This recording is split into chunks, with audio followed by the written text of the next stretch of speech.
Ahojte, pekný dobrý deň, sledujete alebo počúvate Cloudy, podcast o novinkách a zaujímavostiach z online sveta a dnes aj o bezpečnosti v online svete, teda vo svete, ktorý tak radi všetci navštevujeme, celkom isto každodenne, aby vám nič neuniklo, aby ste boli vždy o krok troška ďalej ako všetci ostatní, tak nezabudnite dať follow alebo subscribe, aby vám Cloudy vždy pekne cinkol, aby ste vedeli, čo nové sa máte dozvedieť práve z tohto sveta. Dnes sa budeme špeciálne baviť o bezpečnosti v online priestore, ako nepadnúť do pasce internetu. Mojím dnešným hostom je dáma Katarína Remecká, Chief Executive Officer Qubit Conference. Dobrý deň. Dobrý deň. Vítajte, som rád, že ste tu. Ďakujem veľmi pekne. No, tak dnes máme naozaj perfektnú tému. Téma, ktorá sa dotýka úplne že všetkých, ktorí navštevujú internet alebo chodia, browsujú, či už sú to deti, dospelí, seniori, na každého tam číhajú nejaké pasce, nejaké nástrahy, takže my si budeme dnes tak teda porozprávať a dáme si troška pozor na to, že čomu sa vyhýbať práve na tom internete, pretože či už používam smartfón, tablet alebo počítač, takzvaný desktop alebo aj laptop, všade na mňa niečo číha. Tak poďme teda na takú našu prvú tému. Ja tak vždy rád hovorím, že ten internet je výborný sluha, ale je veľmi zlý pán, však je to tak? Určite áno, ako všetky živly, či oheň, voda, aj internet. Keď načnem tie témy, či sú to falošné SMS-ky, WhatsAppky, falošné e-maily alebo kadejaké iné nástrahy, ktoré na nás striehnú každodenne, predpokladám, že úplne každý sme sa s tým už stretli, tak skúsme si, máme nejakú takú základnú definíciu, že čo nás na tom internete môže stretnúť? Definovať to podľa mňa je veľmi náročné, lebo tá škála je akože neskutočne široká, lebo ten internet sme si vymysleli my ľudia a tá naša fantázia, tá naša kreativita je bezhraničná a takisto to vyzerá aj na tom internete, že každý, kto tam vôjde, tak vnesie tam tú svoju nejakú časť, takže za mňa to nejakým spôsobom zadefinovať, že čo všetko tam na nás číha, je trošku náročné, hej? Ale povedala by som, že číhajú tam na nás ľudia, stroje a riziká. Tak a to si pekne ešte rozmeníme na drobné, ale začal by som tými cieľovými skupinami, pretože už som hovoril, že naozaj na každého, či už sú to deti a rôzne formy hier, kde sú kadejaké odkliky na weby, na niektoré môžu byť v tom lepšom prípade iba reklamné, v tom horšom už sa môžem dostať a urobiť si nejakú neplechu vírusom alebo akýmkoľvek iným spôsobom. Keď už poďme od tých detí. Čo napríklad na tie deti striehne na internete? Keď už sa tie deti hrajú alebo hľadajú si nejaké informácie, pretože takisto záleží asi, že čo tie deti, čo im tí rodičia dovolia, k tomu tak ešte prídeme neskôr troška. Čo na tie deti najviac číha, na čo sa treba dávať najväčší pozor? Číha tam presne ako hovoríte, že čo im dovolíme v tom úvode a ako ich naučíme a natrenujeme sa v tom priestore pohybovať a chovať sa, tak podľa toho tam sa môžu stretávať s tými jednotlivými záležitosťami. Ja by som to možno tiež trošičku tak zgeneralizovala, že nie je to úplne až tak odlišné v rámci tých cieľových skupín, že čo tam na nich číha. Skôr je to možno trošku iné vnímanie toho, na čo tá skupina môže byť citlivá. Hej, či už je to skrz to, že napríklad pre decká táto generácia, ktorá teraz je vonku, tak oni už absolútne nevnímajú rozdiel medzi online a offline svetom. Pre nich je to jedno spojené a nevnímajú tam tie rozdiely a hranice.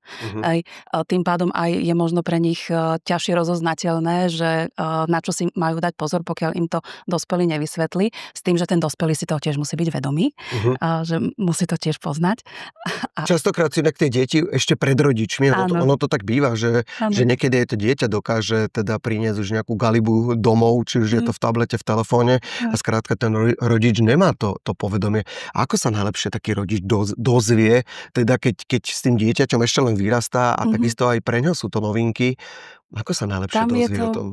Podľa mňa je to o tom vzájomnom učení sa, hej? Lebo tie deti skrz tú svoju odvahu, objavovanie sveta majú tú tendenciu ísť do všetkých možných zákutí a vyskúšať veci a ten zase dospelý už má možno nejaké skúsenosti, má tam nejaké tie brzdy, že už pozná tie strachy a možno aj niečo zažil negatívne, ale zase preňho tá zvedavosť toho dieťaťa môže byť tým motivom, aby sa niečo naučil, hej? Lebo ak chceme k tomu dieťaťu povedať, že tam nechoď, toto nerieš, toto ti môže priniesť takéto riziko, tam sa ti môže toto alebo toto stať, tak my najprv potrebujeme pochopiť, že čo to je a poznať to. Čiže keď za nami príde, ja neviem, naše dieťa, že tu som našla krásnu aplikáciu, robí to, chcem prosím si prístup do toho a ak ju nepoznám, tak asi ťažko viem vyhodnotiť, že či je to OK alebo nie je to OK. Takže za mňa je to zase OK povedať tomu dieťaťu. Nepoznám, neviem, daj mi čas, pozriem si to, naštudujem a potom sa o tom pobavíme. Čiže z vášho pohľadu je lepšie, aby aplikáciu, hru alebo čokoľvek iné videl najprv dospelý? Závisí to od veku toho dieťaťa a od toho, že to už si ten rodič musí zvážiť No sám jasné, že iných individuálne, hej. tínedžera, myslel som o Ale takých tých menších takých detí. malých a určite áno, ako tam nejaká tá úroveň kontroly, poviem to takto zjednodušene, keď učíte dieťa chodiť a idete s ním na cestu a ide cez cestu na prechod. Asi ho na prvú chytíte za ruku. Dobre, ďalšou takou kategóriou, ak vynechám takých tých, že adult alebo tých dospelých, sú seniori. Áno. Pretože to je tiež mimoriadne ohrozená skupina. U nás úplne asi veľmi stále veľa ľudí je takých, ktorí tie vedomosti, alebo nazval by som to až tou počítačovou takouto IT gramotnosťou, predsa len mnohí neovplývajú, špeciálne ešte na dedinách a kade tade. Čiže to je takisto veľmi, veľmi ohrozená skupina ľudí. Ako pracovať so seniormi? Paradoxne niekedy je to výborné práve cez tie deti. Neviem, ako máte vy skúsenosť, ale rodičia niekedy od svojich dospelých detí ťažšie prijímajú nejakú kritiku alebo nejaké návody, že ako to majú robiť inak, veď tá pozícia je iná, ja som rodič. Ale keď tam príde to vnúča a povie, že babi, a toto na tomto routeri by sme mohli takto zmeniť, alebo toto by si mohla takto robiť, tak tá babka, detko to s veľkým nadšením zvykne prijať. No tak teda moja skúsenosť s mojou vlastnou mamou, ktorá je taký IT samouk, je väčšinou taká, že vždy ona skrátka robí všetko takto, ale to nevadí, je to vyhovuje, ona teda napríklad, že klávesové skratky to vôbec, čiže všetko ide cez súbor uložiť, neviem čo, blabla, takže a to sú akože väčšinou, ju to tak učím, ale úplne je to také, že búchanie na zatvorené dvere, ale v každom prípade teda nebavíme sa len o tom, čo na nás číha, keď mám otvorený počítač a som pripojený na internet, ale napríklad sú to rôzne falošné SMS-ky. Takisto veľmi často je to o tom počuť, aj v správach, aj sa teda informujem a ja sa vždy tak chytím za hlavu, že ako je to možné, že po tom všetkom, že už to povedomie naozaj je veľké, stále sa nájde niekto, kto ešte či už pošle na poštu, odvodnú poštu alebo kurierskej službe, tak číslo svojej karty alebo odpovie na nejakú WhatsAppku. Ako toto jednoducho skrátka ustrážiť a tým ľuďom vysvetliť, že dajte si na to pozor, je to podvod. Pretože v tých linkách sú častokrát naozaj malé detaily, ktoré si ten človek ani nezapamätá, že teda tu si pozri, či je dvelomitka alebo jedno, alebo je to naozaj celý názov spoločnosti. Tak ako najlepšie zistiť, že čo je podvod a čo nie? Je tam viacero spôsobov, hej, ale veľmi zjednodušene možno tak povedať, že keď nám niečo také príde, či do mailu, alebo do WhatsAppu, SMS-ka, akoľvek správa, alebo niekto nám volá. Hej, to je tiež také obľúbené, že vám niekto zavolá, že potrebujete niekoho okamžite zachrániť hneď a teraz. A to sú vlastne také tie čity. Hej, presne. A keď ešte predtým niekde zverejnil na Facebooku fotku, ja neviem, so zlomenou nohou, lebo zúrivo bicykloval, oni povedia, že ten vnúčik so zlomenou nohou, že si to spoja, tak už je tam tá tendencia, alebo pravdepodobnosť úspechu toho útočníka vyššia. Ale teda keď sa k tomu vrátim, tak predýchať, lebo väčšinou sú to teda metódy toho sociálneho inžinierstva, ktoré nie sú až tak technicky veľmi prešpekulované, ale skôr sádzajú na to, že idem na človeka, potrebujem zistiť, kde má ten citlivý bod, aká komunikácia na neho mi bude zafungovať, či je toto emočné, že ten človek bude chcieť niekomu pomôcť, niekoho zachrániť, alebo hrozí nejaká finančná strata, alebo nejaká iná újma a musí to byť akože hneď a teraz a okamžite, lebo svet sa zrúti.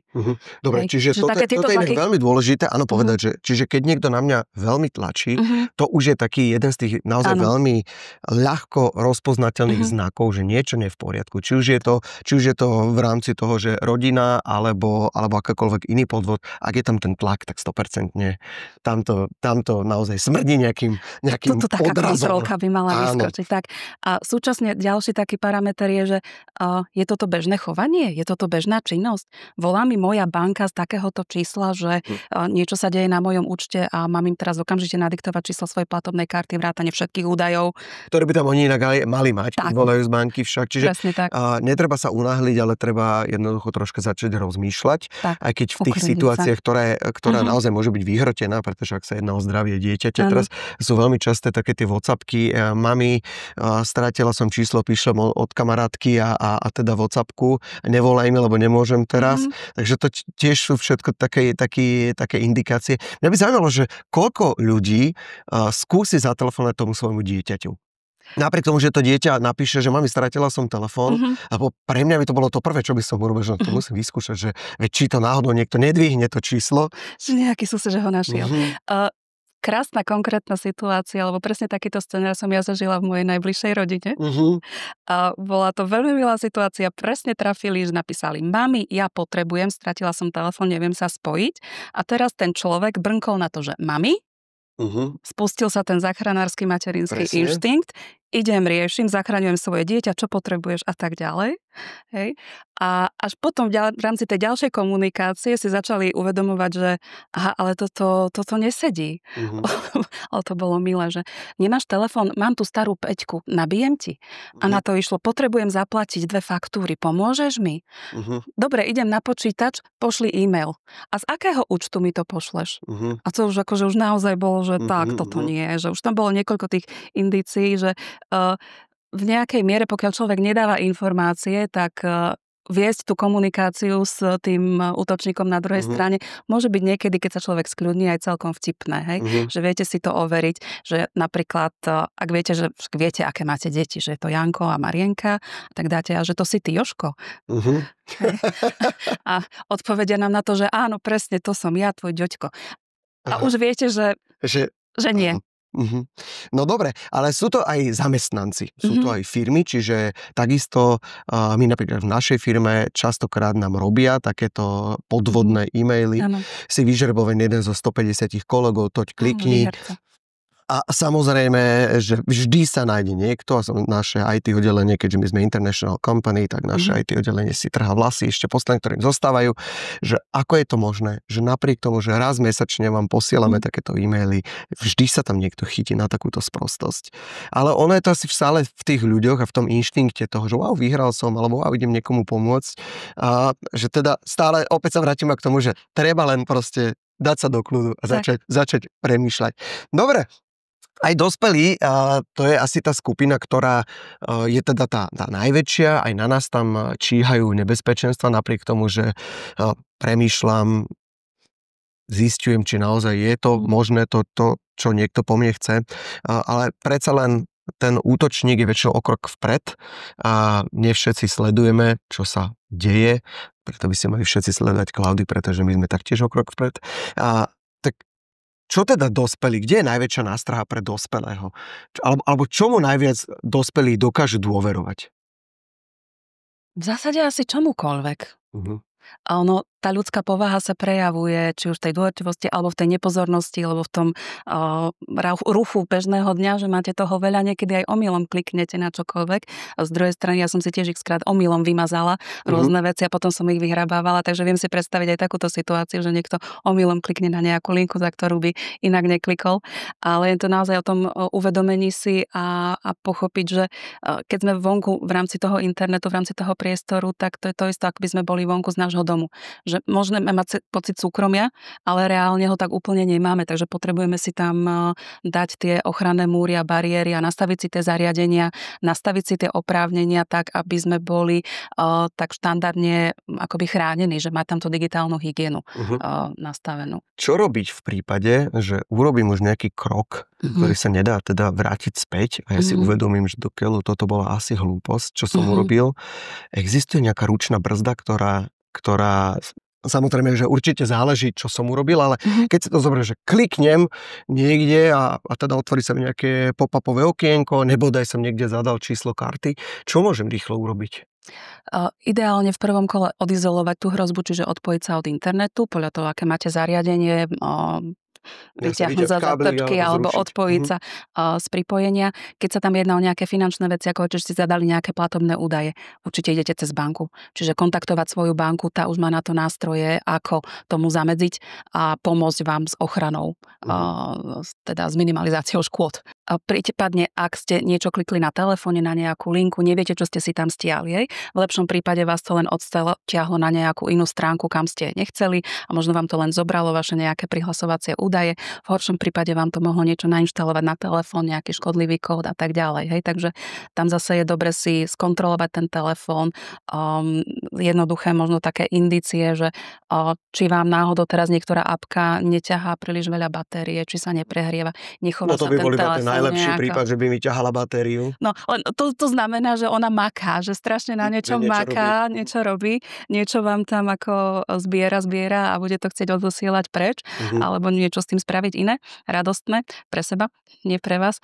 A kvôli tomu tú energiu potrebuje. Dobre, ako môžem zistiť? Lebo samozrejme toto v tých rôznych nastaveniach pri každej aplikácii viem pozrieť, keď sa trošku poňúram v telefóne, v tablete alebo kdekoľvek, ale je toto určitá prevencia pre tým, že idem si pozrieť, že čo som si nainštaloval, čo mi to žerie, čo to robí, lebo častokrát je to rôzne povolenia, či už sú to cookiesky, alebo teda skrátka povolenie, že dám povolenie ku kontaktom, dám povolenie k fotografii, k čomukoľvek.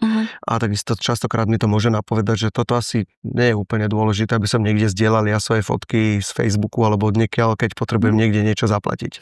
Nie? Tak nemáte? Už nie, ale mal som. Tak to sa tešíme. Áno, určite ono... je veľmi lákavé, aj keď sme niekde na cestách alebo kdekoľvek, tak nejakú krásnu aplikáciu, ktorá nám fantasticky niečo vylepší fotografiu alebo niečo nám poskytne, ideme do nejakého zábavného parku alebo kdekoľvek inde, už tam môže byť niečo, lebo zase každá firma, každý provider niečo vyvíja. Takže akože prevencia je v podstate takým tým asi základom, čiže uvažovať o tom, že akú aplikáciu vlastne chcem, či ju potrebujem, odkiaľ ju sťahujem, hej. Sú to overené zdroje, nejaké overené, zabezpečené, či už sú to rôzne tie Google obchody alebo Appleské obchody, podľa toho, aké máte zariadenie, lebo tam už tieto platformy, ktoré poskytujú tieto aplikácie, majú nejakú základnú úroveň kontroly tých aplikácií. Hej. Keď si stiahnete tú aplikáciu z nejakého neovereného zdroja, to absolútne nikto netuší, čo to môže byť a ako to môže byť. Čiže aspoň nejakým základným procesom, nejakým takým sitkom ten Google Store alebo teda App Store prechádza však. OK, takže to je super. Ja som chcel tak povedať, tiež taká štandardná informácia, že to, že niečo zadarmo, nikdy nie je zadarmo, pretože tovar. tie aplikácie samozrejme zbierajú dáta a ste veľmi užitoční, ale zase, aby sme sa nebali toho, že stiahnuť si teraz aplikáciu zadarmo, lebo si poviem, že do keľu, vieš, ja za to aj tak nejako platím, ale je to samozrejme tak. Ale a skontrolujem si na tej aplikácii, keď si ju tam dávam, že čo je povoľujem, hej? Že napríklad, ak je to úprava fotografií, potrebujem mať prístup k môjmu mikrofónu, potrebujem mať prístup k mojim kontaktom. Áno, to je presne to, čo sme vlastne aj načali. Ja by som ešte chcel povedať a ešte trošku tú paranoju tak nejako zväčšiť o tom, že nie len tablety a nielen mobilné telefóny a počítač, ale vlastne celá naša smart domácnosť, ak teda ju používam, je vlastne v ohrození. A vlastne všetko, čo či už je napojené na nejakú Wi-Fi, alebo skrátka na nejakú domácu sieť, ale už sú to rôzne aj kamery, ktoré nám možno pomáhajú k tomu, aby sme si chránili náš vlastný majetok, ale môžu byť zneužité však. Určite áno. Všetko vlastne, čo pripojíme do toho internetu, tak je už v tom priestore a už nie je úplne pod našou kontrolou, pokiaľ si na to nedáme pozor. Čiže potrebujeme si vytvoriť to zabezpečené prostredie. A ak máme doma tie smart zariadenia, tak väčšinou ich máme napojené na nejakú domácu Wi-Fi sieť, predpokladám, zväčša. Kúpime si nový router, máme od providera nejaké pripojenie. Minimálne je dobre nastaviť si tam vlastné meno, heslo do tej siete, nastaviť si tam rôzne dvojfaktorové autentifikácie aj pre tie smart zariadenia a skontrolovať si a už aj pri výbere toho zariadenia, že viem si to tam obmedziť, že napríklad mám niekde kameru s mikrofónom, ktorá mi možno kontroluje v rámci môjho bytu, ja neviem, dieťa. Je nejaký monitor. Každý svoje mne napadlo zviera. Napríklad. Ten rozdiel nie je vždy veľký. A vie sa mi aj niekto ďalší pripojiť na tú kameru? A ak tam mám mikrofón, lebo napríklad slúži mi to na to, že niečo mi to nasignalizuje a zapne to mikrofón a zvukom skontrolujem, či naozaj sa tam niečo deje, alebo len došlo k nejakému šumu, ruchu. Hej. Ak sa mi tam niekto ďalší pripojí do tej siete a na to zariadenie, tak aj on už počúva. A nie len vtedy, keď ja chcem skontrolovať, či naozaj sa niečo deje alebo nie, ale priebežne, keď sa v tom byte vyskytujete. Neviem ako vám, mne už teda došlo mnohokrát taký e-mail, ktorý ma nahováral k tomu, že videl som, čo si robil cez kameru a teraz, keď mi pošleš nejaké peniažky, tak ja to vymažem. Je možné, aby sa niekto napojil ku mne takto na kameru a videl, ako napríklad umývam riad? Aj keď takto som nikdy nemal, vždy tam bolo niečo iné, ale tak... Krájate tam, pripravujete zeleninku. Chápem. No, vystražme teraz, alebo naopak ukludníme tých ľudí, že nie je to zase také úplne jednoduché, aby nás niekto odfotografoval našou vlastnou kamerou na notebooku a pri akejkoľvek činnosti, či už som si tam niečo čítal alebo pozeral a čo som pozeral, ale teda, že nie je to asi také úplne jednoduché. Úplne jednoduché nie, ale nie je to ani vylúčené. A je to naozaj o tom, že aké bariéry v rámci toho prístupu my nastavíme. Hej? Že ak mám na tom notebooku kameru a mám na ňom krytku, alebo si vypnem tú kameru, že nemám ju permanentne spustenú a sprístupnenú a mám tu sieť zabezpečenú, aby sa mi tam nemal ktokoľvek možnosť dostať, tak potom môžem tak krajšie spávať. Ale aj ja mám dnes používam krytku, dobre. Buďte takí láskaví. Sú také aj pekné, veľmi dobrý merčový artikel inak. Tak krytky ja nepoužívam, pretože je pre mňa sekunda, ktorú môžem ušetriť a môžem skrátka posunúť niekde inde. Dobre, takisto sa nám dejú veci všetkým určite, a dobre, to všetci poznáme, bavíme sa na akúkoľvek tému, napríklad o žalúziách alebo o niečom, čo by som chcel kúpiť a otvorím si počítač, prihlasím sa alebo otvorím si telefón, prihlasím sa do siete internet a skrátka a už tam mám reklamy presne o tom, čo sa bavím s kamarátmi, kolegami. Ako je toto možné? Mám čerstvú skúsenosť. Na dovolenke som čítala knihu o veterinárovi z anglického vidieka. Asi som o nej niekomu hovorila, lebo zrazu mi začali vyskakovať videá o čistení krávskych kopýt. OK. Nevyhľadávala som to nikdy. Už to sú tie moderné zariadenia a AI nástroje, ktoré v nich máme, ktoré nejakým spôsobom, povedzme to pekne, akože monitorujú, že čo sa vo jeho okolí deje a tým pádom vlastne vyhodnocujú to vaše zákaznícke správanie a podľa toho vám nastavujú tie produkty a informácie a materiály, ktoré vám ponúkajú, tak povediac. Je to teda možné, že opäť nás niekto môže odpočúvať napriek tomu, že ten telefón mám pocit, že nepoužívam v danej chvíli? No všetko je možné. Taký múdrejší Veľký brat nás vidí. Ale tak sú aj sestry. Tak tých nástrah je samozrejme veľké množstvo. Poďme sa teda ale baviť, lebo vždy je lepšie, ako už sa liečiť, tak je lepšie mať tú prevenciu, tá je o čosi lacnejšia, tak skúsme si povedať teda naozaj nejaké najväčšie alebo čo možno najjednoduchšie, ale preventívne metódy, ako sa môžem chrániť pred tým, aby som urobil nejakú galibu, či už sebe alebo rodine, pretože už keď žijem v spoločnej domácnosti, tak neohrozím len seba, ale všetkých ostatných. Tak to už sa tak aké sú také základné veci, ktoré napríklad vy v rodine používate prevenčne? Tak, snažíme sa také základné pravidlá, veľmi jednoduché hesla, aj keď sú už trošku prekonané, ale už sa upgradeujú. Že... Meníte heslo často? Vždy, keď ho zabudnem. Minimálne. Okay. Lebo mala som aj ja tú skúsenosť, ako ste pred chvíľkou hovorili, že raz mi pekné nedeľné ráno prišiel e-mail, kde predmetom bolo moje prihlasovacie meno a heslo, ktoré som v tom čase používala, priznávam, vo viacerých e-shopoch. A presne s takouto informáciou, že oni ma odsledovali, kam som chodila, čo som robila cez kameru a tak ďalej a že mi zničia život, 2500 bitcoinov. Som mala poslať. Tak, máte toľko? Nie. Ale ani predtým som nemala. Takže preto sa pýta. Takže sú takéto situácie, takže som si overila, že áno, potom pre aj tú obnovu tých účtov, lebo v zápätí mi došlo, že dobre, podarilo sa im prelomiť ochranu niektorého e-shopu, získali databázu účtov užívateľov a takto to rozposielali a skúšali, že kto sa chytí, kto teoreticky vyhodnotil, že by to mohla byť aj pravda.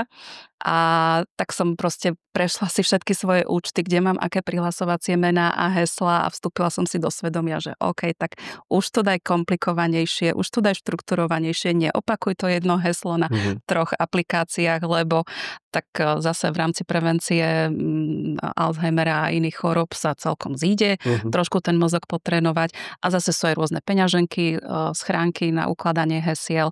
Ku tomu tam, kde sa dá pripojiť dvojfaktorovú autorizáciu, autentifikáciu cez rôzne ďalšie nástroje, zariadenia, aktualizovať všetky zariadenia, ktoré sa dá, lebo jedna vec je, že možno vám to prinesie krajší dizajn, ale súčasne vám tam aj prináša záplaty na zraniteľnosti, ktoré v tom systéme sú. Takže určite taký ten pravidelný servis, hej, nielen auto pred dovolenkou, ale aj tie zariadenia, ktoré máme, či už je to telefón, notebooky alebo čokoľvek, keď tam je možná aktualizácia systému, tak určite aktualizovať.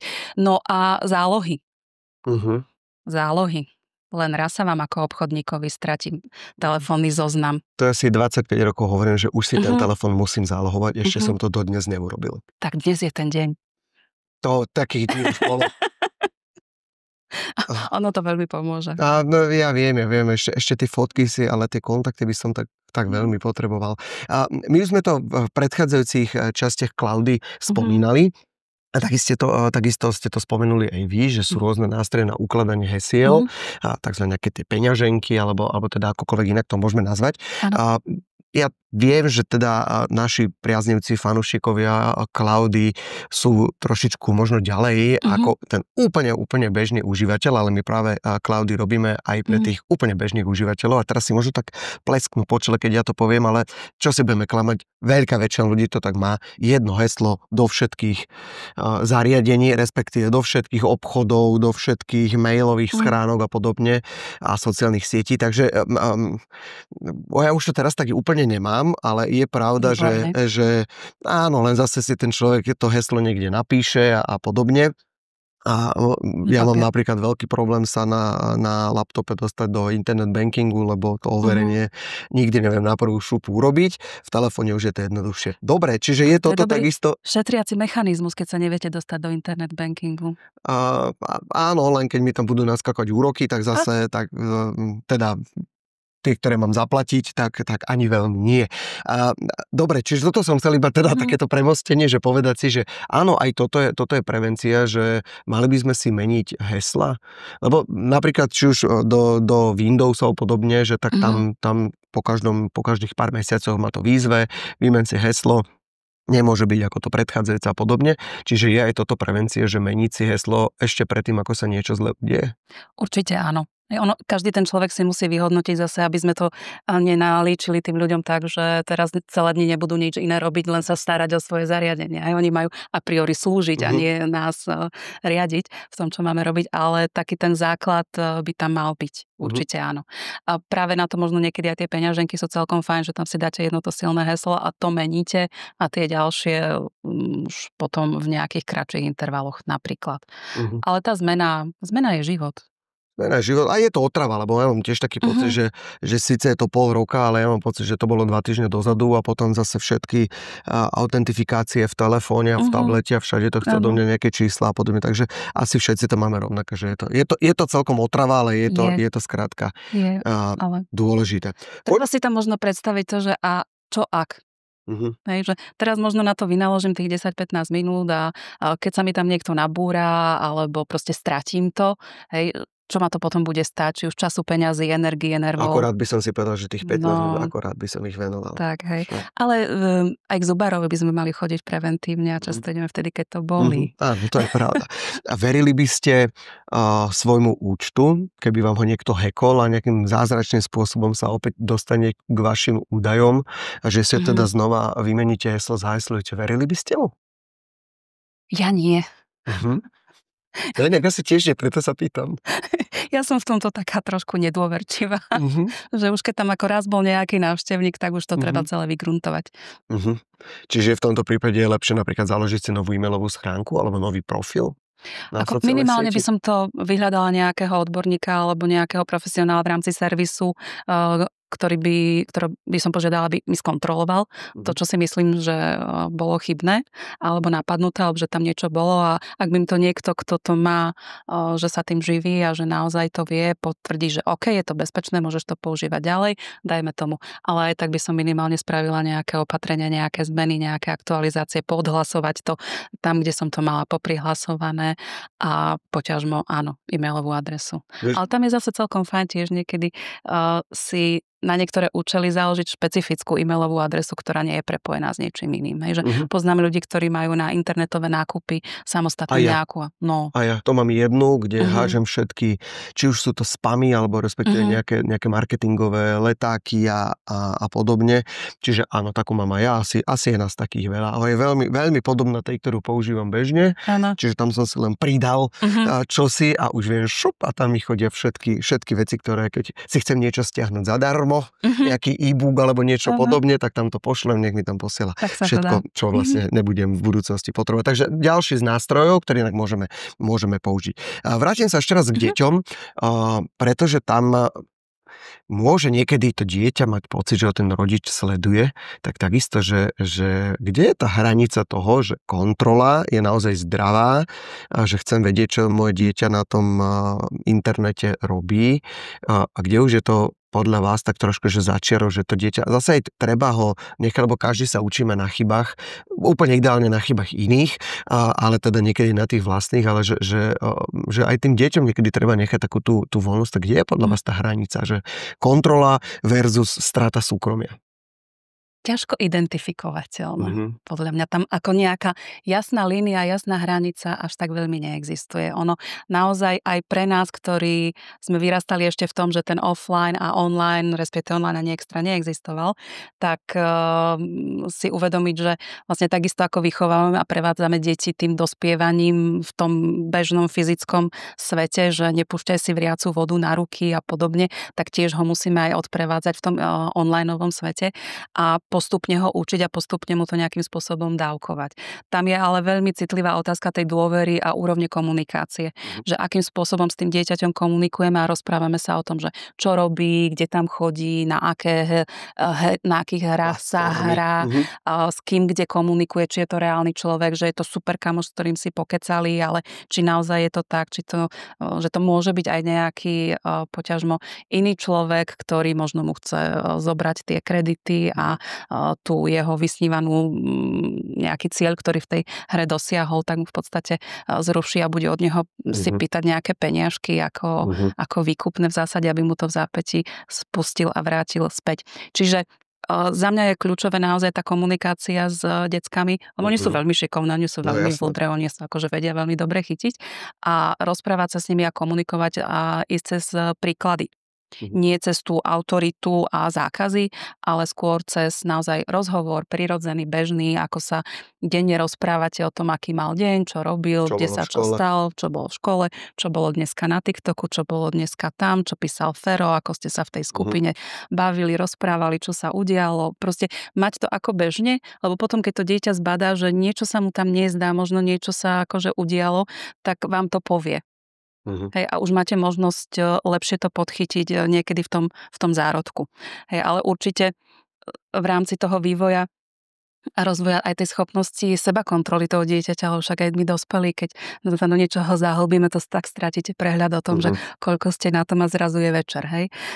Že či už to nastavenie nejaké obmedzenia času, koľko má to dieťa prístup na hry alebo do online, pridávanie kontaktov, že koho si môže pridávať alebo mazať, hej. Práve tam viete limitovať tých predátorov alebo niekoho takého nežiaduceho. Toto je fantastická téma a úplne, že by sme vedeli aj na 2 hodiny obsiahnuť už iba to, ako sa deti správajú, ako ich chrániť pred nástrahami sociálnych sietí. Určite. A ja by som sa ešte k jednému slovíčku chcel dostať a to slovíčko je cookies. Každý ho už počul, myslím si, že veľká väčšina ľudí aj vie, čo to zhruba znamená, že čo všetko vlastne ten internet, tí ľudia, ktorí nás na diaľku nejakým spôsobom troška sledujú, čo o nás teda vie. Ste zástanca mazania si cookieskov, napríklad každý druhý deň, každý deň? Tú frekvenciu nepotvrdím, ale v princípe áno. Ja som aj ten typ človeka, ktorý keď prídem na nejakú stránku, tak povolujem minimálne cookies, len tie nevyhnutné. A ja iba nevyhnutné. Sice potom sa mi to niekedy vypomstí, lebo niektoré funkcionality predsa len potom nefungujú, tak ale to už potom je... Nepríde vám zľavový kódik. Veľká trauma.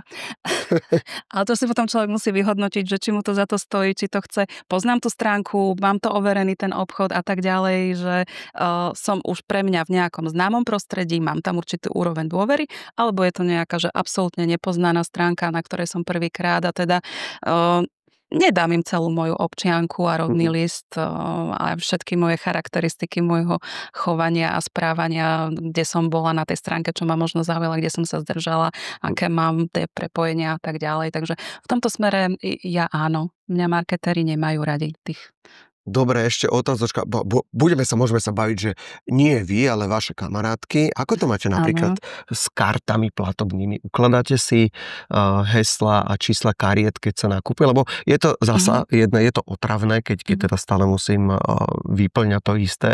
Ja myslím, že dnes už je to security zabezpečenie naozaj veľmi veľké, ale predsa ľudia sú asi pol na pol, čas dôveruje, je to v pohode, a čas nedôveruje. Ja si takisto už všímam tamto zabezpečenie, ktoré vlastne je v tej URL-ke a podľa toho viem, že či to je security checknuté alebo nie je a napriek tomu mám obchody, ktoré vidím, že to majú checknuté a tú kartu tam neuložím. A neviem prečo, že skrátka sú obchody, ktoré sú mi menej sympatické a niektoré, na ktorých nakupujem teda aj pomerne často a niektoré, ktoré nakupujem fakt, že zriedka, keď ja tú kartu s tým uložím. A neviem prečo. Je to dobre si ukladať takto kartu, alebo inak je to nebezpečné? Takže ty, keď tú platobnú kartu niekde uložíte, tak teoreticky ste ju dali do nejakého výkladu, viac či menej bezpečného a zastretého. Hej?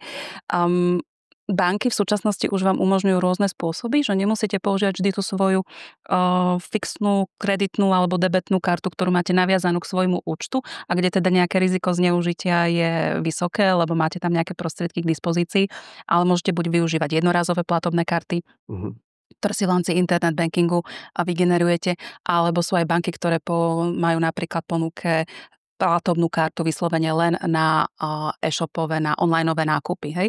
A tam si viete vyhraniť, že dobre, teraz si tu dám limit nejakých 200 eur a túto kartu budem používať na takéto účely, na nákupy v online a kým si tam ten kredit nedobijem, tak proste z tej karty mi nemajú čo zobrať. Hej?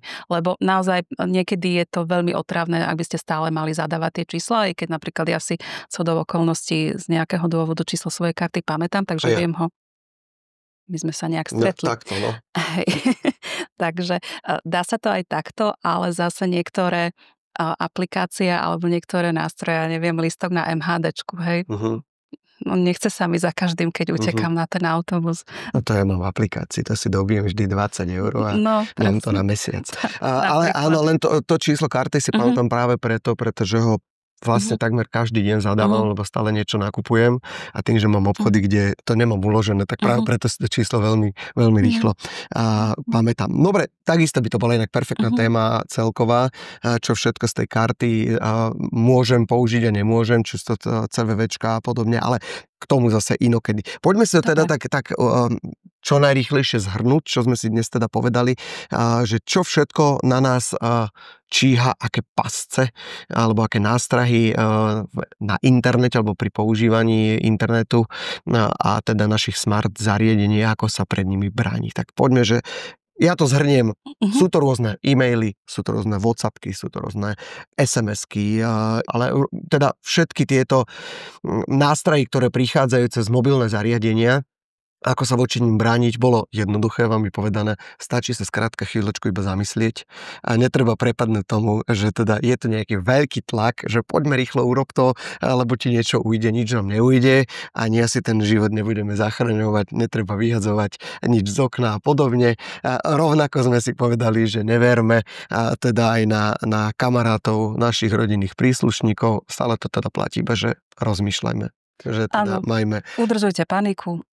Udržujme, ale teda o nej premýšľame. Ak už sa nachádzame na sociálnych sieťach alebo na internete, treba dávať pozor, kam odklikávam, čo tam zadávam, však čo odo mňa niekto chce, či je to číslo karty, či je to občiansky preukaz, pas alebo čokoľvek, tak takisto treba byť opatrný.